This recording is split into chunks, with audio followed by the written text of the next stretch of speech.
Good morning to everyone class. In today's class we will discuss about the heating effect of electric current and heat production and Joule's law and also power of the sources. ठीक है, यानी कि आज हम discuss करने वाले हैं कुछ छोटे छोटे पॉइंट्स पर जो कि न्यूमेरिकल बेस पर काफ़ी ज़्यादा इंपॉर्टेंट रहते हैं बोर्ड के एग्ज़ाम्स में. ठीक है, तो डिस्कस करना स्टार्ट करते हैं. जैसा कि बोर्ड पर आपको दिख रहा होगा, heating effect of electric current पहला पॉइंट है आज का. तो देखना है क्लास कि heating effect of electric current क्या होता है. सबसे पहले आप रेजिस्टेंस पढ़ रहे हैं. ठीक है, इतने दिन हो गए आप लोगों को रेजिस्टेंस पढ़ाते हुए. ठीक है, तो रेजिस्टेंस में आपने देखा, रेजिस्टेंस की डेफिनेशन भी आप लोगों को लिखवाई गई. It is a resistance. ठीक है, हमारे सिंबल के लिए रेजिस्टेंस है. लेकिन रेजिस्टेंस में आपने पढ़ा कि इट इज़ अ रेस्ट्रिक्शंस, ये कुछ बाधा है, यानी कि करंट को फ्लो होने का अपोज करता है. तो दैट्स मीन्स करंट का लॉस करता है. करंट का अगर लॉस करता है तो आपने पढ़ रखा है law of conservation of energy. तो एनर्जी को तो लॉस नहीं किया जा सकता, तो एक फॉर्म से दूसरी फॉर्म में ट्रांसफ़र जरूर किया जा सकता है. तो वहीं पर इसी लॉ के अकॉर्डिंग अगर हम काम करते हैं तो इसे इलेक्ट्रिकल एनर्जी दी जाए, इलेक्ट्रिकल एनर्जी इसको दी जाती है, तो कुछ पार्ट इसका लॉस हो जाता है और कुछ पार्ट इसका वापस चला जाता है, यानी इलेक्ट्रिकल एनर्जी में ही रहता है.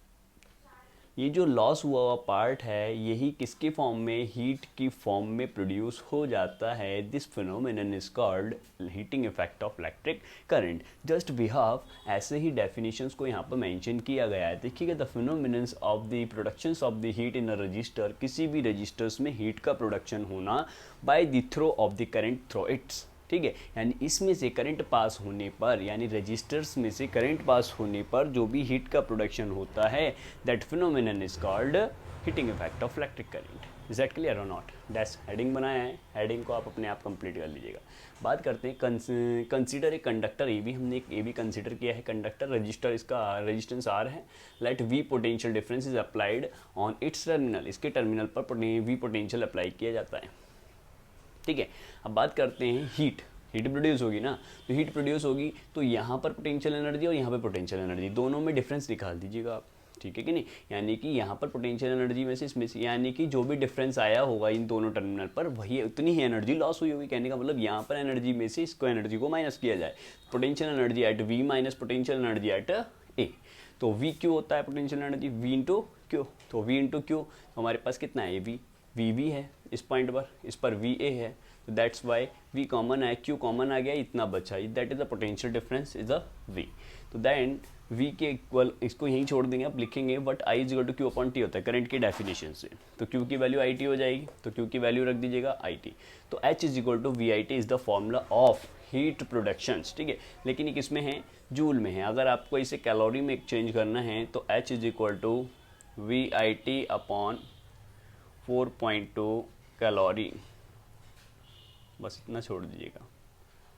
ठीक है, तो ये कैलोरी में बन जाएगा. 4.2 से डिवाइड करते हैं. इनकी अदर्स फॉर्म भी बन सकती है इन फॉर्मूले की. वो अदर्स फॉर्म्स क्या होंगी, पहले आप इनको नोट कर लेना, फिर कंटिन्यू आगे करेंगे. ठीक है, तो अदर्स फॉर्म क्या होगी, वी इज इक्वल टू क्या कितना होता है हमारे पास, I R. So H is equal to कितना हो जाएगा, वी की जगह रखेंगे आई, तो आई पहले से आई स्क्वायर आर टी. एक फॉर्मूला ये आया हमारे पास.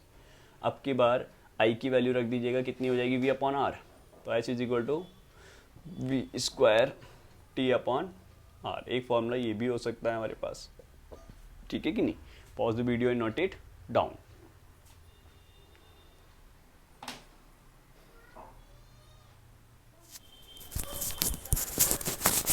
हाँ, तो क्लास नेक्स्ट पॉइंट है हमारे पास Joule's law of heating effect of electric current. इसको फुल फॉर्म कर लेना ध्यान से. ठीक है, heating effect of electric current के लिए जूल्स ने क्या लॉ दिया था उसके बारे में अब हम डिस्कस करेंगे. तो देखिएगा class, according to this law, इस लॉ के अकॉर्डिंग जो हीट का प्रोडक्शन होता है रजिस्टर्स के अंदर, यानी कि एच की बात कर लें. एच जो होता है, जो हमने अभी नोट किया था, वो H directly proportional to the square of the current. ठीक है, करंट के स्क्वायर के डायरेक्टली प्रोपोर्शनल होता है. लेकिन कब होगा, जब आपको रेजिस्टेंस दिया रखा हो. ठीक है, आर के लिए H is directly proportional to the resistance R. Resistance के डायरेक्टली प्रोपोर्शनल होगा फॉर ए गिवन लेंथ, यानी कि लेंथ आपको पहले से ही दे रखी होनी चाहिए. फिर उसके बाद में हाँ तो क्लास जो H है inversely proportional to the resistance, resistance के इन्वर्सली प्रोपोर्शनल होगा कब, ये कब, जब आपको पोटेंशियल दे रखा हो, लेंथ दे रखी होगी तो डायरेक्टली प्रोपोर्शनल होगा, और इन्वर्सली कब होगा, जब पोटेंशियल दे रखा होगा। Directly proportional to the time, time के डायरेक्टली प्रोपोर्शनल होता है जितने टाइम तक इस सर्किट के अंदर करंट फ्लो करेगा। इज दैट क्लियर और नॉट? तो ये थे सारा जूल्स लॉ। अब बात करते हैं इलेक्ट्रिक पावर की, ठीक है। तो पावर पढ़ा था हमने, एक छोटा सा डेफिनेशन पढ़ा था, power is equal to work upon time. तो क्लास अभी भी यही डेफिनेशन है, ठीक है। यानी कि कोई भी एप्लीकेशन है तो एनर्जी हम देते हैं और एनर्जी के बदले हमें वो वर्क देता है। तो एटलीस्ट किस रेट से वर्क दे रहा है, कहने का मतलब हम जो एनर्जी दे रहे हैं एटलीस्ट कोई भी एप्लीकेंस किस रेट से एनर्जी को कंज्यूम कर रहा है और उस एनर्जी को transform in the form of the work, ठीक है।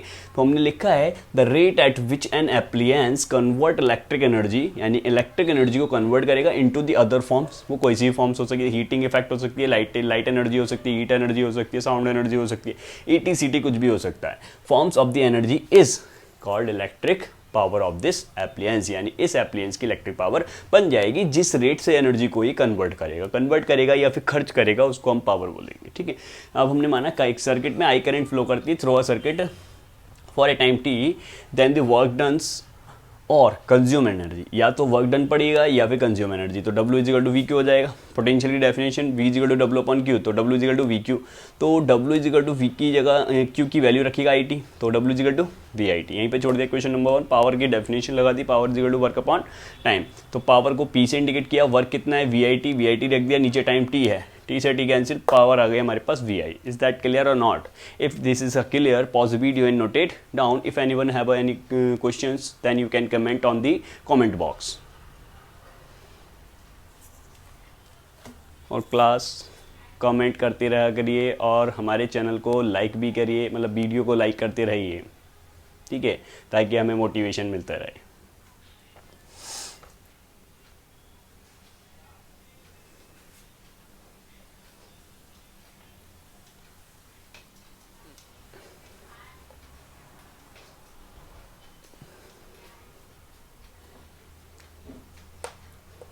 P is equal to V आया गया। अब अदर्स फॉर्म में आ जाते हैं, देखिएगा और फॉर्म्स भी बन जाती हैं। V इज इक्वल टू हुआ करता है IR, तो IR यहाँ पर पुट कर दीजिएगा V की जगह, तो कितना हो जाएगा पावर।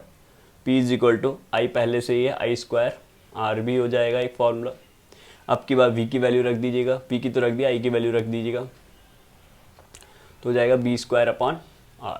तो ये हमारे पास में अदर्स फॉर्म बन जाती है इस फॉर्मूले की, ठीक है, इसको भी नोट कर दीजिएगा।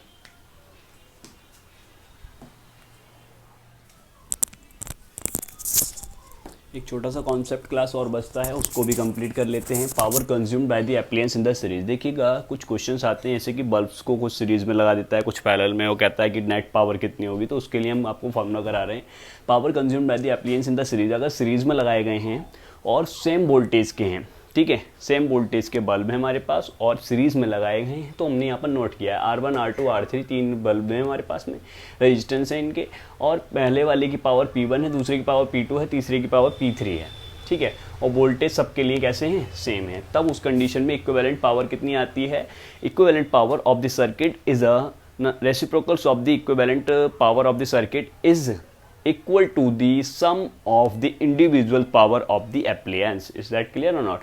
यानी कि पूरे सर्किट की पावर का रेसिप्रोकल इंडिविजुअल्स पावर के रेसिप्रोकल के सम के इक्वल होती है, ठीक है। अब आता है next point, power consumed by the appliances in the parallel for the same voltage. अभी भी सेम वोल्टेज के लिए हमारे पास में क्या है, पावर निकालनी है, लेकिन अब की बार पैरेलल में लगा दिया। तो पैरेलल में हमने लगाए हैं तीन बल्ब, देखिएगा R1 R2 R3, और इसमें जो पावर हैं उनको थोड़ा सही करिएगा। इस वाले की पावर कितनी है, P1 P2 और P3, और वोल्टेज सब पर सेम रहेगा कितना, V, ठीक है, क्योंकि पैरेलल में वोल्टेज सेम रहता है। तो V वोल्टेज हमारे पास सेम है, तब उस कंडीशंस में इक्विवेलेंट पावर किसके इक्वल होगी, इंडिविजुअल पावर के सम के इक्वल होगी। Pause the video and note it down.